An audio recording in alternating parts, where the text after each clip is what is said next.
भगवान जगन्नाथ जी 15 दिनों के लिए बीमार क्यों हो जाते हैं? हर साल ज्येष्ठ पूर्णिमा के दिन पुरी में एक अद्भुत उत्सव मनाया जाता है, स्नान पूर्णिमा। इस दिन ब्रह्मांड के नाथ भगवान जगन्नाथ अपने बड़े भाई बलभद्र और बहन सुभद्रा के साथ पवित्र जल से स्नान करते हैं। यह एक अलौकिक दृश्य होता है जहां भक्तों की आस्था उमड़ पड़ती है। पर इस आनंद के बाद एक ऐसा रहस्य आता है जो हर भक्त को भावुक कर देता है। मान्यता है कि इस अत्यधिक स्नान के कारण भगवान और उनके भाई बहन बीमार पड़ जाते हैं, उन्हें तेज बुखार आ जाता है और अगले 15 दिनों के लिए ये तीनों मूर्तियां भक्तों की आंखों से ओझल हो जाती हैं। मंदिर के पट बंद हो जाते हैं। इस काल को अनासर काल कहते हैं। पर भगवान क्यों बीमार पड़ते हैं, इसके पीछे एक हृदय विदारक कथा है। माधव दास कहते हैं, प्रभु आप मेरी सेवा कर रहे हैं, पर आप मुझे इस पीड़ा से मुक्त क्यों नहीं कर देते?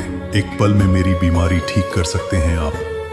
भगवान जगन्नाथ जी कहते हैं, माधव, ये तुम्हारे कर्मों का फल है जो तुम्हें 15 दिनों तक भोगना है। यदि मैं इसे अभी समाप्त कर दूं, तो तुम्हें यह कष्ट किसी और जन्म में भोगना पड़ेगा।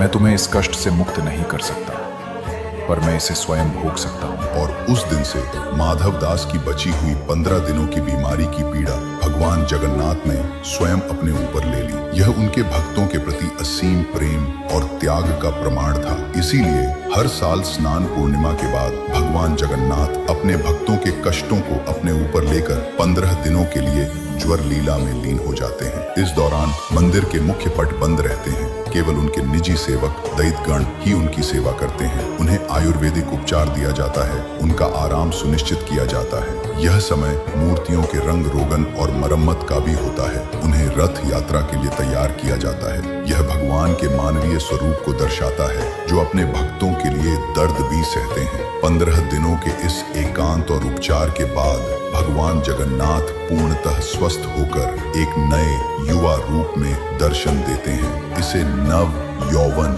दर्शन कहते हैं। और फिर इस नव चेतना के साथ वे निकल पड़ते हैं अपनी विश्व प्रसिद्ध रथ यात्रा पर, अपने भक्तों से मिलने, उन्हें आशीर्वाद देने। भगवान जगन्नाथ की यह ज्वर लीला हमें सिखाती है कि सच्चा प्रेम और करुणा वही है जो दूसरों के कष्ट को अपना कष्ट मान ले।